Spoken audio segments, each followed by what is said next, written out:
welcome back. And tonight we have David Samson back talking about emetophobia.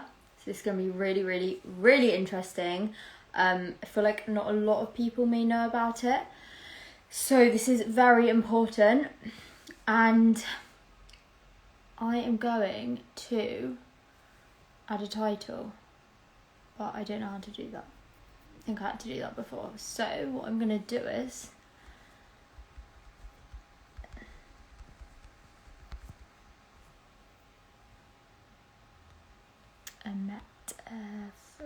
I'm just writing, and then I have pinned my comments. It says talking about emetophobia, so that anyone that joins, they can see what we're talking about. What I should have done is done the title, which I've recently learned, but I should have done that before the live. So we're just waiting for David to join. Also, if anyone has any questions throughout, just write them below and we'll answer them for you. Obviously, we did do a poll on my Instagram, and that will be explained tonight as well. Let me just invite him.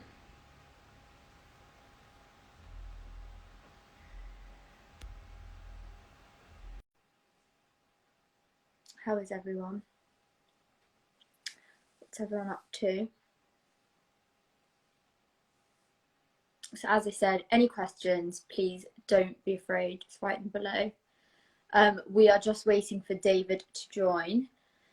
I am a bit anxious to talk about this, I'm not going to lie. The reason I'm anxious is because I used to suffer from emetophobia, so we'll talk about why I'm anxious. I'm going to tell David, but I didn't think I would be. But I am a little bit, and that's okay. He's here.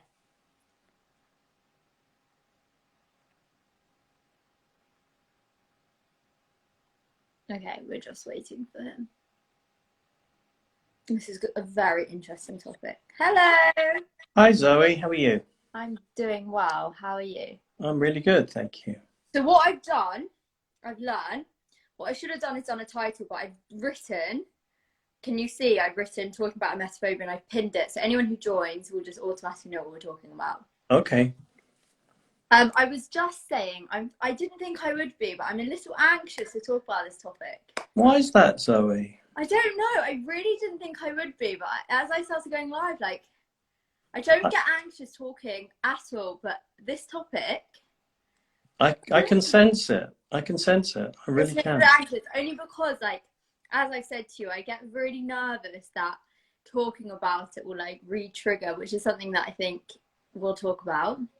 Okay. But it's okay, because I'm excited to talk about it, and I want to ask you, what do you notice about my outfit? What do I notice? Wow. Yes. A turtleneck, and it's quite tight, yeah? Those watching, I could never ever wear it, and to be honest with you, I was thinking of you because I am going like this, and if I go like that throughout, guys, that is why. But I am wearing it, and that's the main thing, because I never used to be able to. A few years ago, you wouldn't have been able to wear a jumper like that. Never. So now I am, but I still am but it's okay, it's there, it's fine. Okay. I wanted to wear it purposely for this call, for this live. I thought the poll that you did was very interesting. Yes. So should we explain to everyone? Would you like to explain to everyone why we... Well, I just want to ask a few random questions out there. Okay, so number one, are you a chicken checker? A chicken checker is someone who cuts into chicken to see if it's cooked properly. Number two, before we go any further, when I first went to see David, he asked me all these questions, and to some people it might sound weird. To me, I've never felt so understood in my life. Do you remember that? It was I remember that.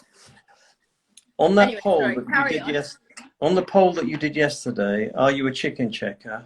88 people said yes, and 3 people said no. Right. Second question is, are you a sell-by-date sorter? Do you religiously go through all the stuff in your fridge and check the sell-by dates? And some people, if it's on the day, they won't have it. It has to be the day before that they throw it in the bin, or sometimes 2 days before. Okay, then the third question was, what was the third question? Toilets? I'll get it up. Hang on. Okay. Another one of the question was, do you always need to know where the toilet is when you're in a restaurant? Do you need to know that? And that got a very positive response, that people did need to know where the toilet was. I think that's a common thing, yeah. And then the there's... third one was, oh, do you like to sit in the aisle seat?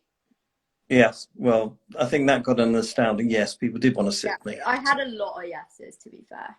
So why did we ask all of these questions? Well, the reason we asked all these questions was there's a phobia called emetophobia. Emetophobia is one of the most common phobias in the world, but not that many people know about it. Many people have it, but they don't know what it is or what it's called. It's defined as a fear of throwing up, but that isn't exactly what it is. It's a fear of being ill in a situation where you have no control, where you can't make it to the loo in time, where you're frightened of embarrassing yourself. Is there going to be any warning? And it's really, really common, but it's actually what's known as a cloaking phobia. It's hidden within other phobias, such as a fear of flying, social anxiety, claustrophobia, agoraphobia.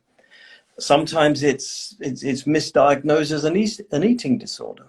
So all of these things are hidden within the thing called emetophobia. How are we doing so far, Zoe? We on? We're good, we're good. We're bang on target, yeah? Okay. Yeah. So what questions do you want to ask me, Zoe, or shall I? Sorry, I'm just like being taken back to the past. Oh, come on, Zoe. Right, so my first questions are, hang on.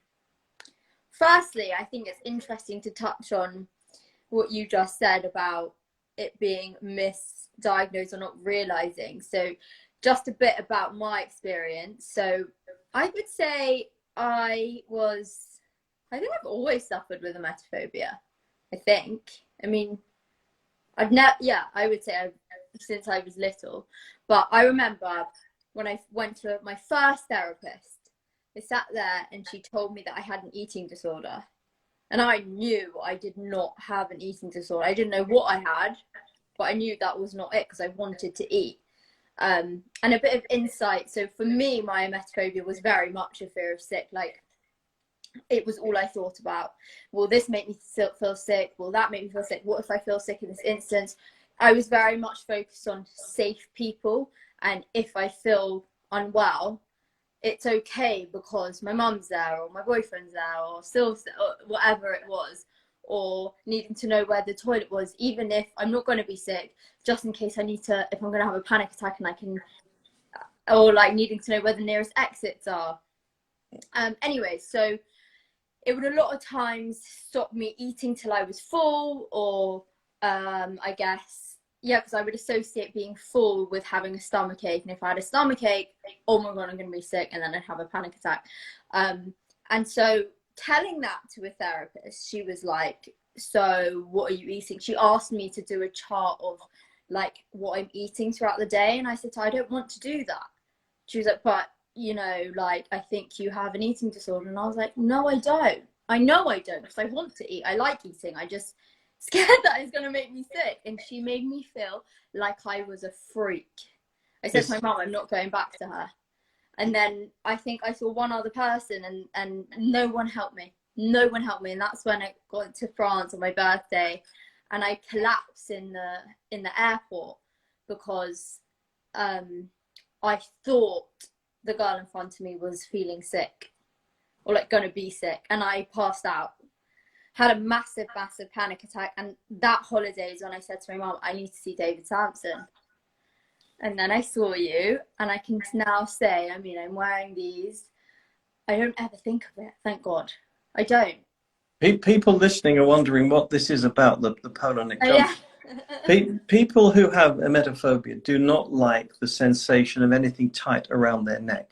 Right. They don't wear tight scarves in the winter. They won't wear a polar neck jumper, things like that. So I'm not going to name any names, but I was speaking to a friend of mine on FaceTime, and I didn't put the two and two together until I spoke to you, but she does suffer with a phobia of sick, and she was doing her, I know she's watching tonight, she was doing her skincare, and she got to her neck, and she started to get funny about her neck, and I didn't think of anything of it until you and I started speaking about tight things around your neck, and then that makes sense because people with emetophobia, don't like things around them. Why is that? Because it's a feeling of choking. It's a feeling of not being able to breathe.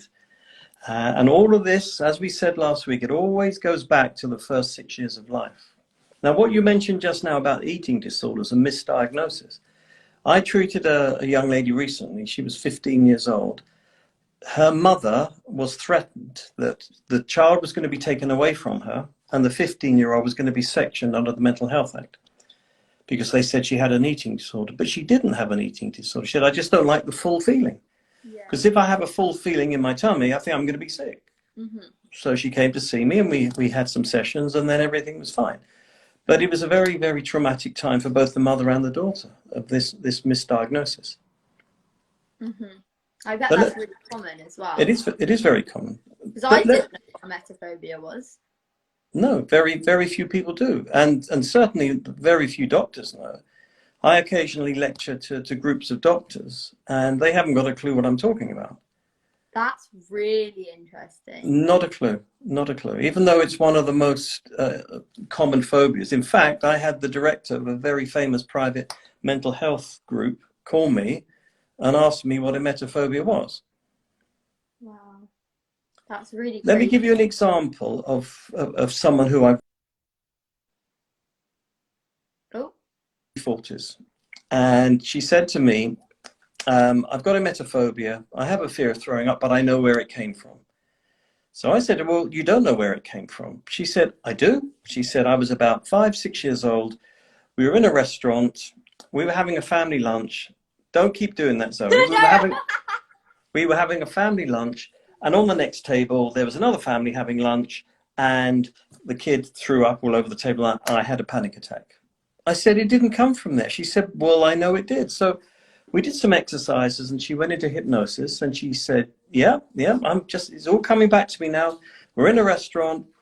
I'm about 5, 6 years old and the kid on the next table has thrown up. I said, right, stop the video. How do you feel? She said, it's hilarious.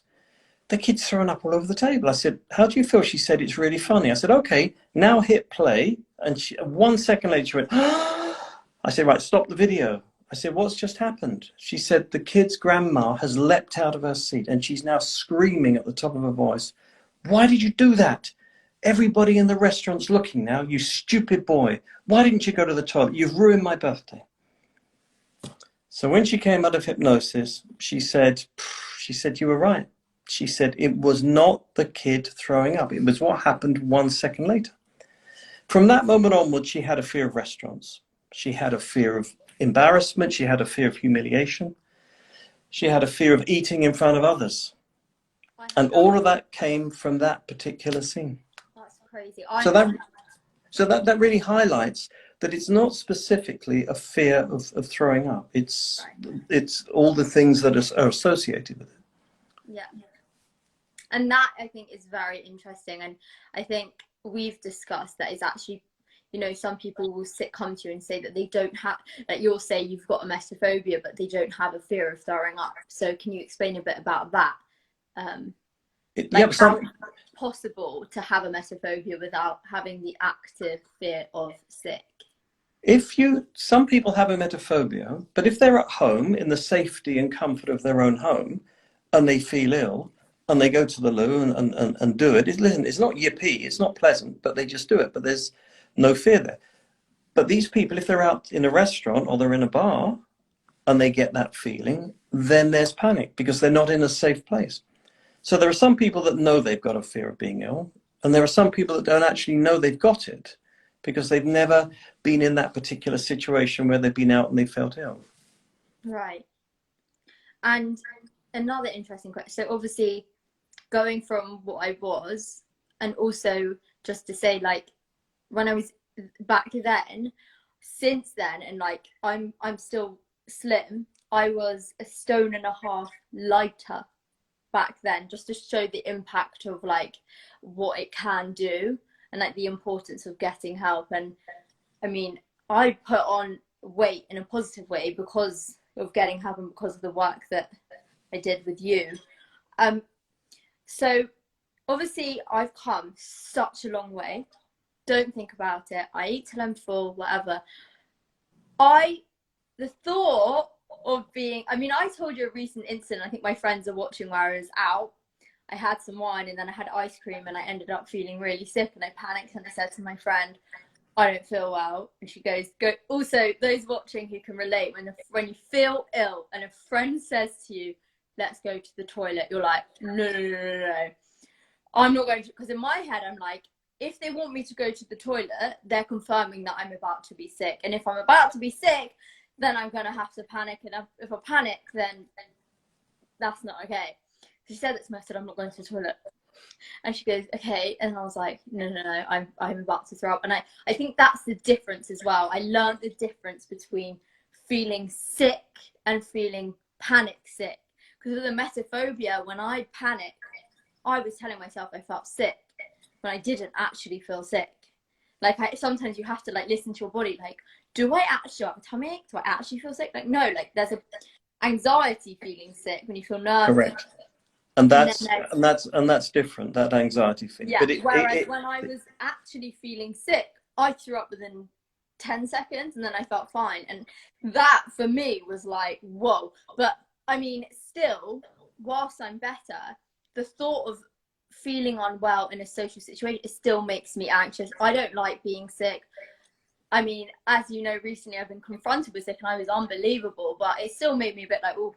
So do you think you can be cured? Like, can I be like, if I see sick, doesn't phase, like it phases me a bit. And if I were to be sick now, I'd still be really anxious, but not obviously to the scale that I was. And I don't think about it 24/7, but do you think it's possible to eliminate it from your life? Or do you think if you have emetophobia, you're still going to have tendencies? It's never going to be yippee. Yeah. Okay, so that's one thing. It's never going to be yippee. Mm-hmm. All that I want to help my patients to do is just take away that fear. Yeah. So we can't make it yippee, but if we take away the fear, it's going to be inconvenient. It's going to be unpleasant. It might mean that you're going to have to leave the situation quickly. But if we take away the fear, but then just leave the unpleasantness, the whatever's left, that's the best that we can hope for. Mm-hmm. I have an interesting question. Far away. We did say that this would happen naturally, this chat. I mean, I haven't written any of these questions down. They're just coming from me. So I've had this thought, not like a lot, but it's at the back of my head. And I'm assuming that a lot of people might feel this way. Obviously lockdown, we haven't gone to any restaurants, no one's gone out. I get scared of, no, I'm not scared, like I scared like, what if my emetophobia comes back and I'm scared in a restaurant because I haven't been into a restaurant for 6 months. And I'm sure a lot of people feel that, whether they have emetophobia or not, or just anxiety. And what do you think about that?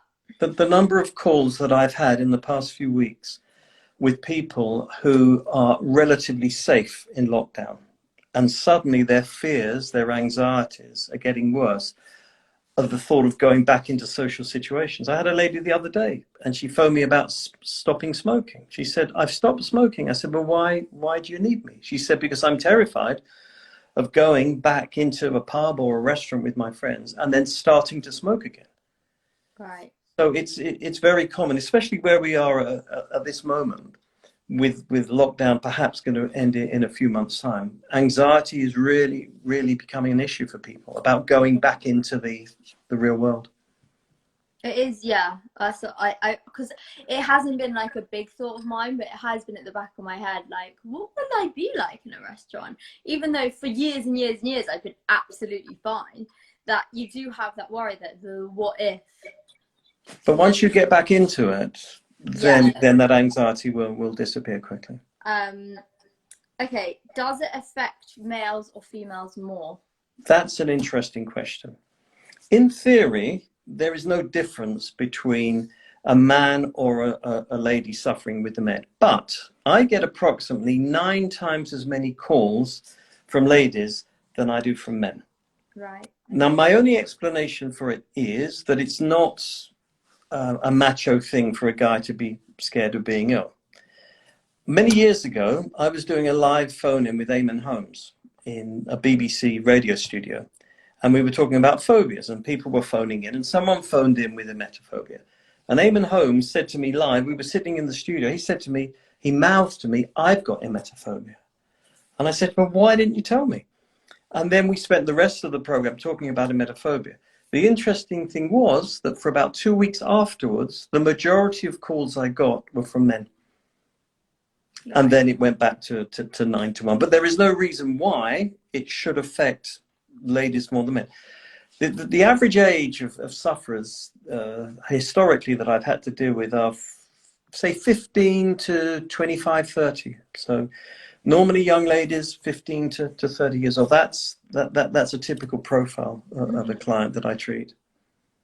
Wow. And can you just explain to those watching, like, where emetophobia generally stems from? It always comes from a pre-6-year-old memory, and it can be the most minor incident. But to a young child, it's really, really scary. And that's what creates the folder in the subconscious. And then as we grow older, we react as that young child rather than the intelligent adult. It's very common if someone has, if they're born with a cord around their neck and they have a breathing issue for the first few minutes of life, they sometimes end up with emetophobia, and they don't like the feeling of choking or not being able to breathe clearly.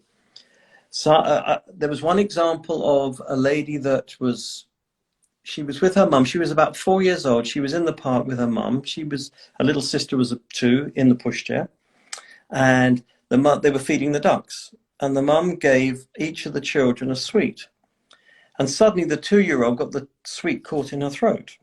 So the mum is now freaking out. She's yanked the baby out of the buggy, and she's screaming at the top of her voice in the park, "My baby's dying, help me, my baby's dying." And the 4-year-old, who became my client, said, "Mummy, mummy, what's the matter? Go away, leave me alone. Mummy, mummy, go away." So a nurse was walking past, just happened to be there, and she hit the baby's back, and the sweet came out, and everything was fine. Now, what 2 things do you think what 2 issues came out of that for that 4-year-old? So obviously she's watching the sibling choke and her mum freak out, but also the rejection. Correct. Yeah. And that was what the link was. So she was terrified of choking. You know, she wouldn't eat fish with bones. She would never eat a gobstopper or something like that. So she was terrified of that. But also she associated the incident with her mother rejecting her.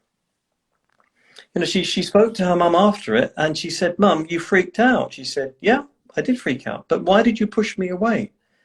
She said, "I pushed you away because I thought your sister was dying." And that's where it all came from.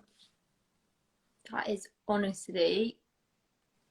You know, the range of effects of this phobia, let's imagine a scale here. This is someone who just finds it a little bit scary to go out, all the way through to people who are trapped in their houses. I've spoken to 2 people this week who haven't been out. One lady who hasn't been out for the whole of lockdown.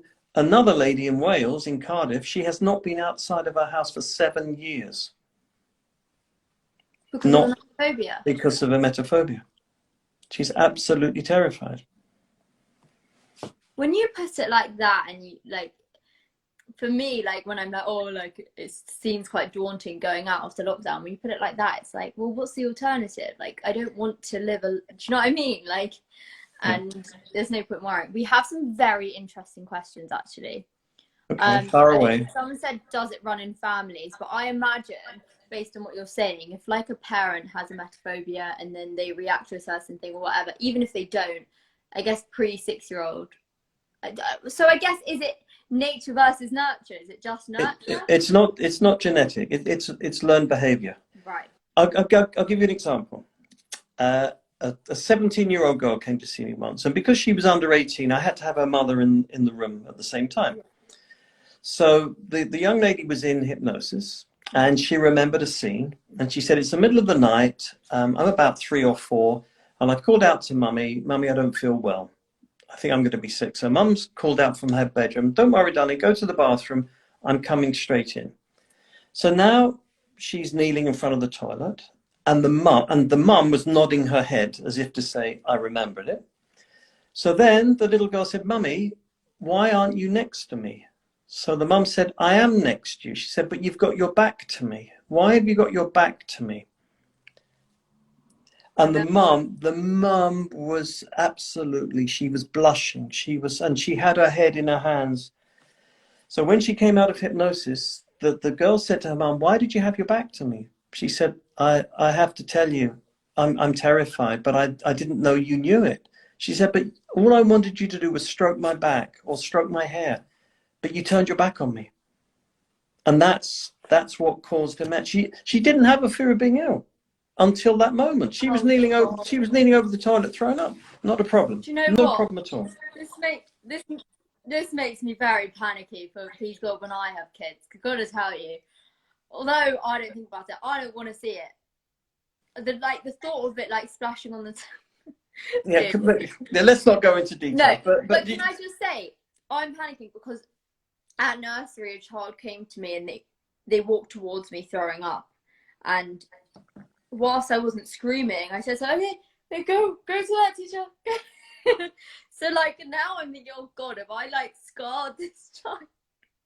It's not funny actually, but it's difficult because if you're struggling yourself, how do you not, do you know what I mean? How do you not give that to someone? I can't.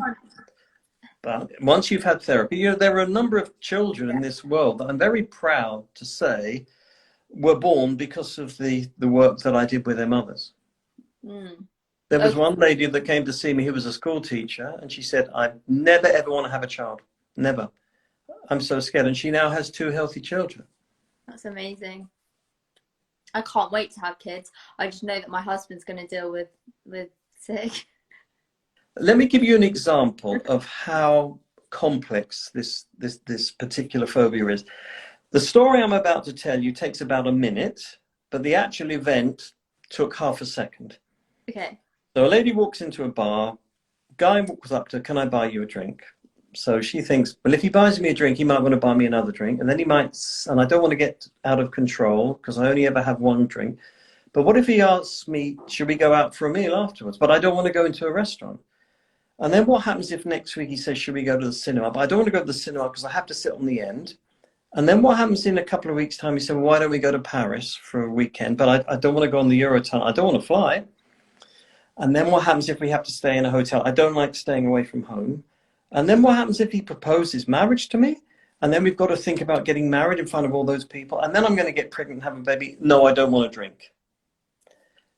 But the actual event itself, a guy walks up and says, can I buy you a drink? And she says no. But that's what her subconscious, in that millisecond, that was the story that played out in her subconscious. Right. That's crazy.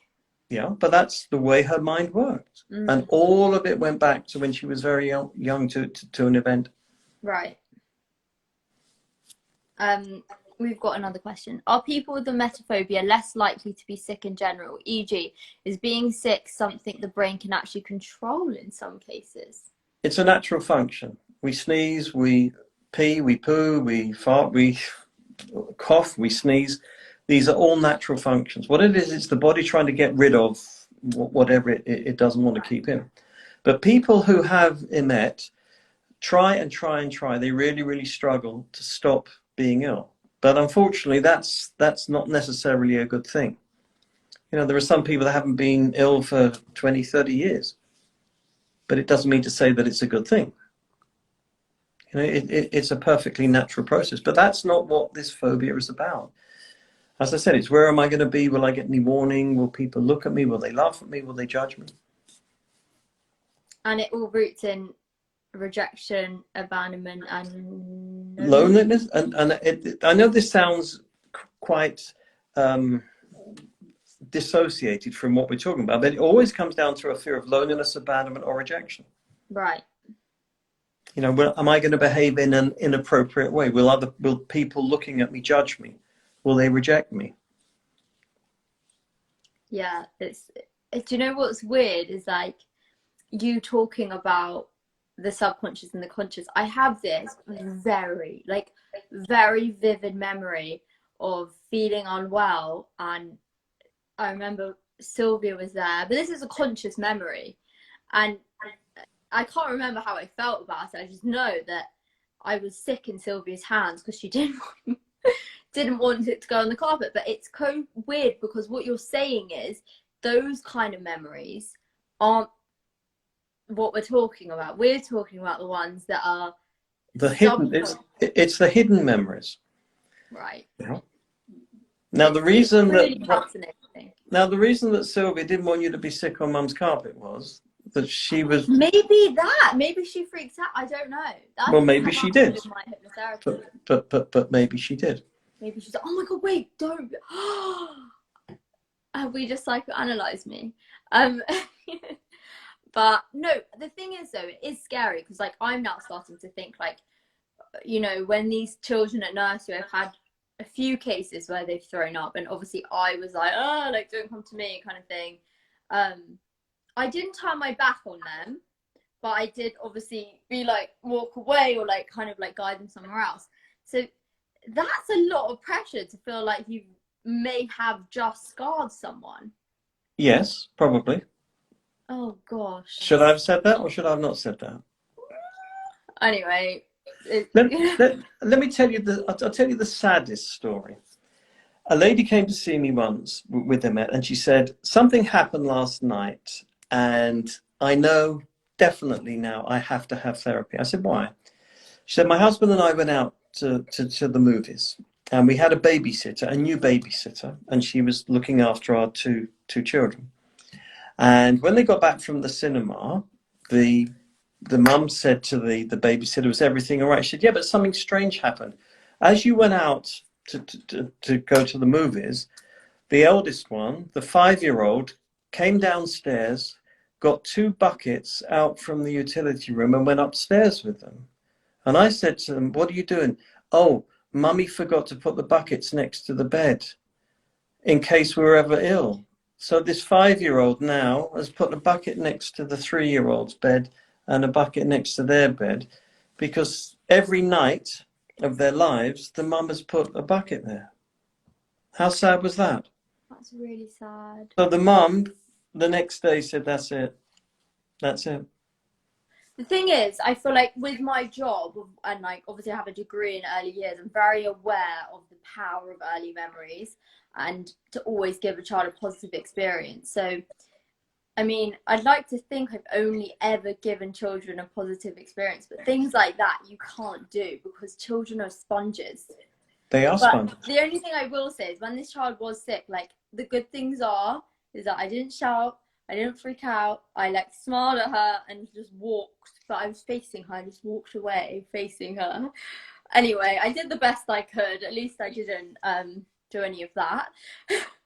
Never in the history of the world has a child said to their mum, Mum, I think I'm going to be, and the mum said, okay, we're going to walk very slowly to the bathroom. That's never ever happened. Would you agree? Yeah. Okay, so it's just, you know, you have to handle it in a very positive way, as difficult as it is. I have loads. I'm not going to talk about it, but anyway, we've got loads of questions. This isn't actually a question, but this is a very interesting one. I'm struggling at the moment because of COVID swab testing. I'm ashamed to say it was almost a comical performance, but now it's haunting me. It's true because you have to put the swab at the back of your throat, which, funnily enough, doesn't faze me. Okay, but that's unusual because most people who have Emmet, they have a very sensitive gag reflex. I know, and like with certain smells, like I'm like that. Not with because I'm in control. Someone else was doing it. Yeah, and a lot of this does come down to control. Right. So like, also I feel like if I know I can take it out any point. I don't know. I just. Let me ask you a couple of random. Fair, when when Zach had a COVID test, he was the first one, and he told me, and he was saying how revolting it is. I was like, I am avoiding this test at all costs. So when I went to first have it, I was really, really, really like freaking out. But I don't know, I've been, thank God, fine with it. And yeah, I think it is control, because I wouldn't like it if someone else did it on me. So here's a couple of questions for people that are listening. Do you like to drive, or do you not mind being driven? Because the majority of people that have Emet like to be the driver. And the second question, which is a very weird question. Wait, they like to be the one driving? They want to be the driver. They don't want to be... I like being a passenger. Yeah, well, okay, fine, but then you're fixed. I'm fixed! Okay, so let me give you another question, and this is a weird question. Okay. Imagine that we're driving down the M1. Right. I'm driving, you're the passenger, and there's a car on the hard shoulder parked. As we're driving along the motorway, do you look at that parked car? Yes. Okay. Why? Because I'm nosy. And? I want to know what happened. You want to know what happened, yeah, but there are subconscious reasons why you're looking at that particular thing. Oh, you mean like, were they feeling okay? Yeah, and that happens quite often. A lot of people answer yes to that question. They look. That's so weird. That's interesting. Okay. That makes sense, though. So someone just answered yes to see if they're being ill. Wait, we've got above that. I've got more questions. Hang on. Okay. Oh, Rosie saying she's 14 years going strong, not being sick. Someone said, please don't leave it as long as I did. My life changed so much once I got through this. Hang on. Since seeing David, my life has changed massively. I had another child and now own a nursery. I get covered in sick and I don't bat an eyelid. That is incredible. I'm so glad I had hypnosis with you, David. You changed my life. I can say the same. Oh, how lovely. Whoa. Yes, to see if they're being ill. Okay, interesting. Very interesting. Let me give you another example of someone. Yeah, I'm liking these examples. Okay, another example. There was a little girl sitting in the back of a car. She's about 5. Her little brother's 2 in his car seat. They're going on holiday.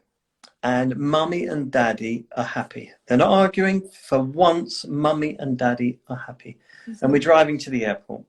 And my little brother said, I don't feel well, Dad. And the dad's saying, we're going to miss the flight. You're fine. You're okay. You're fine. Driving down the road. Dad, stop the car. No, you're fine. You're fine. Next minute, there. So the dad has lost it. The dad is now shouting at the 2-year-old little boy. He's jumped out of the car. He's now yanking the kid out of the car seat. The mum is screaming at the dad is screaming at the mum. And the 5-year-old girl is just sitting in the back of the car. And you can imagine the folder that was created in her subconscious. So, you know, mum and dad, if someone's ill, mum and dad shout at each other. It was such a lovely day until that happened. And my dad became very aggressive, and that's what it came from. Really interesting. Somebody said, can you develop emetophobia? I have to add on top of that. Yes. So that's my sister. Can you develop emetophobia at any age? I have a question for you. Not only that, we are obviously sisters, so we have the same environment. I remember vividly being about 6, I don't know how old I was, but it was the morning after a night out for her, and she looked green. She was like, I don't feel very well. Anyway, I was making her some food to make her feel better. She got up, she went to the toilet, she came back, she's like, I feel so good. I said, why? She's like, I just threw up. And I remember looking at her being like, and you're okay, like you're standing up, you survived. She's like, yeah, I feel better, like I needed to get it out. Yeah. I was like, wow. So why is it that she was fine and she's not even fazed by sick, but yeah, I am, and we're from the same. Because, and if Sylvia's listening, I'm apologising to Sylvia in advance because you were shouted at for don't get it on mummy's car because mum's going to freak out. Perhaps. We think it could We be. don't know. We don't know. Okay, But someone can said, it develop at any age? it can be developed at any age, but the folder is created pre-6. Yeah. Okay, so that's the important thing. You know, when we were speaking last week about the difference between the conscious and the subconscious, okay, all of this is subconscious thought. So the folder is created pre-6 and it lays dormant. It can lay dormant for 10, 20, 30, 40 years until you're in a situation such as you're on a plane and you feel ill and you can't get out of your seatbelt because the seatbelt sign's on, and suddenly that folder gets triggered from when you were very young. Okay. Oh yeah, Zach has a phobia. Yeah, that's true. 2 out of 3 of us. Okay, so something happened. I don't like going far away from the exit in supermarkets, shops, etc. Have to plan my exit. Yep, and that's very common. Another lady came to see me once and she said, I had to come and see you. I had the most terrible thing happen to me in the supermarket yesterday. I said, what happened? She said, there was a lady in front of me at the checkout and she suddenly bent down. She bent over double and I screamed at her and I told her that she was filthy and she should get in the toilet immediately. And the woman said, I bent down to do my shoelaces up. But she immediately thought that the woman was being sick. So she's screaming at the woman, but the woman was just doing her shoelace up. So someone said about, can emetophobia regress? That's what I'm scared of. Can there be a relapse? Yes, if a number of things happen. If we think about the most stressful things that can happen to a human being, the death of a spouse or somebody very close to you, a parent, divorce, getting made redundant or getting the sack. If any of those, or a serious illness in someone very close to you, if one of those 4 things happen, it can cause extreme anxiety and stress, and it can cause a temporary relapse. But 1 or 2 more sessions can get the person back on track again. Okay. So it is possible when something very serious happens, very stressful happens, then yes, there can be a re-triggering.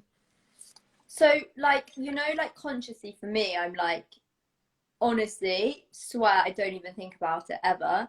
And that's really freeing. And everyone's saying how much David helped them. I can honestly say, like, you know that, David, you helped me so much. Like, I don't even know. It's just incredible that you literally, I say that you saved me. Like, you actually saved me. It was all I thought about. You know, it was every single tiny thing that I did was, okay, if I feel sick in this instance, what should I do? Who am I going to be with? Blah, blah, blah. So it definitely takes over your life, and you are amazing. You're like amazing. Right. We just had another question here. So about someone said when they were pregnant and they felt sick. That's different because it's not a bug.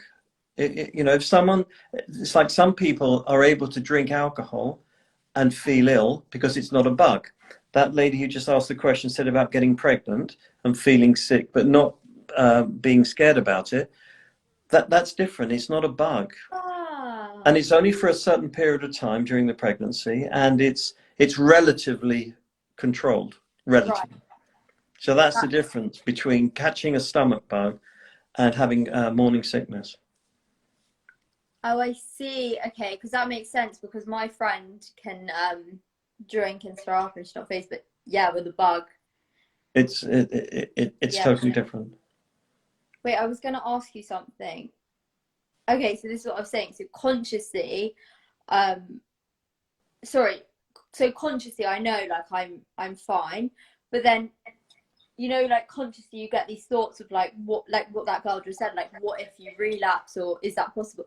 But so that's my conscious brain. So would you say then subconsciously I'm so fine and so secure that that's not going to happen, and that's just my conscious playing tricks on me? Yes. For example, the fear of going, you know, after lockdown comes off, that fear, that's a conscious fear. Right. But subconsciously, it's not going to be a problem. Because I'm fixed. Yes, because you're fixed. What's the person, someone just asked a question, I can't quite see it. What does it say? I get the anxious feeling every time I see a photo of the specific toy teapot from when I was a child. Could this be related to where the phobia started in the subconscious Yeah, memory? 100%. 100%. Something happened to do with that teapot. Even though she consciously knows something, but she doesn't know what. She doesn't know what, no, but her subconscious has the whole story about that particular teapot. Ah. Does anyone have any other questions for David? Or David, do you have any questions? No, I just really want to emphasize to people how common this is. Right. And it is very fixable. But you know, when I think about the horror stories of people who have been misdiagnosed with eating disorders, Yeah. you know, being threatened, you know, with being sectioned under the Mental Health Act because people don't understand this particular phobia. You know, I have people come to see me that have had CBT, they've had exposure therapy, they've been made to watch videos of people throwing up. Why would anyone in the world want to watch a video? I don't have Emet. I don't want to watch someone on a video throwing up. It's the most ridiculous type of treatment. It really is, to show people videos. You know what? The thing that I love about the treatment you gave and give is that you hit the nail on the head. Like exposure therapy, you know, that's not doing anything. You go to the source. And I think that is why it's so effective. Okay, we've got... Someone just asked a question. It flipped off. Can your mind make false memories and almost change reality about a situation? Okay, there's something called false memory syndrome. And in the hands of an inexperienced therapist, false memories can be created by that therapist. It's really important that when you're in hypnosis, you are not guided. It's very important that you just allow your subconscious, without the therapist describing anything to you, you just go to these early memories, and that eradicates the chance of false memory.